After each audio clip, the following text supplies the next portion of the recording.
পাকিস্তানের সাবেক প্রধানমন্ত্রী ইমরান খান ও তার স্ত্রী বুশরা বিবিকে ১৭ বছরের কারাদণ্ড দিয়েছেন দেশটির একটি আদালত। রাষ্ট্রীয় উপহার অবৈধভাবে নিজের কাছে রাখা ও কম দামে বিক্রির অভিযোগে ২০ ডিসেম্বর এই রায় ঘোষণা করা হয়।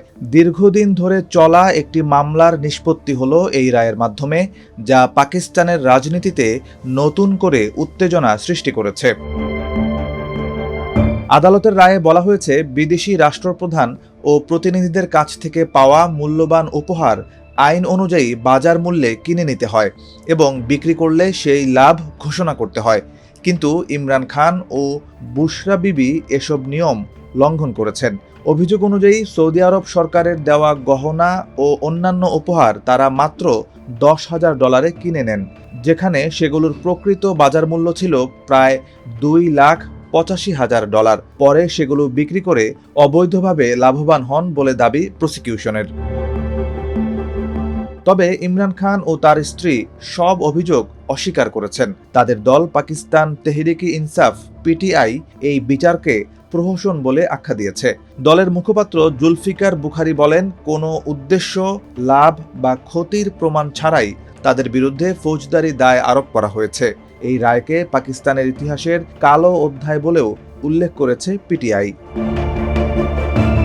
রায় ঘোষণার সময় রাওয়ালপিন্ডির আদিয়ালা কারাগার আদালতে উপস্থিত ছিলেন ইমরান খান।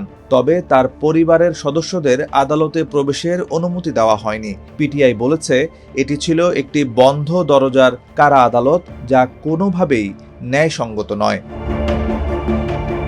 অন্যদিকে পাকিস্তানের তথ্যমন্ত্রী আতাউল্লাহ তারার বলেন, পর্যাপ্ত প্রমাণ পর্যালোচনার পরই আদালত এই রায় দিয়েছেন। তার ভাষ্য অনুযায়ী ইমরান খান ও বুশরা বিবি দুর্নীতিতে জড়িত ছিলেন এবং আদালতের এই রায় ন্যায্য।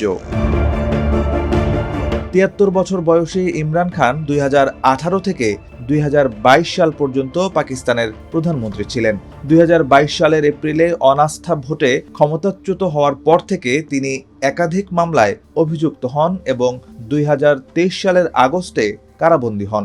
তিনি দাবি করে আসছেন, এসব মামলা রাজনৈতিক উদ্দেশ্য প্রণোদিত।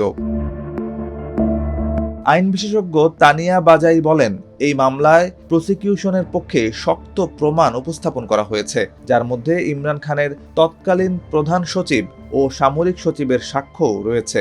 তার মতে, মামলাটি কেবল রাজনৈতিক প্রতিহিংসা নয়, বরং নথিভিত্তিক প্রমাণের উপর দাঁড়িয়ে রয়েছে। এই রায় পাকিস্তানের রাজনীতি ও আসন্ন পরিস্থিতিতে কী প্রভাব ফেলবে তা নিয়ে এখন তুমুল আলোচনা চলছে পাকিস্তানে।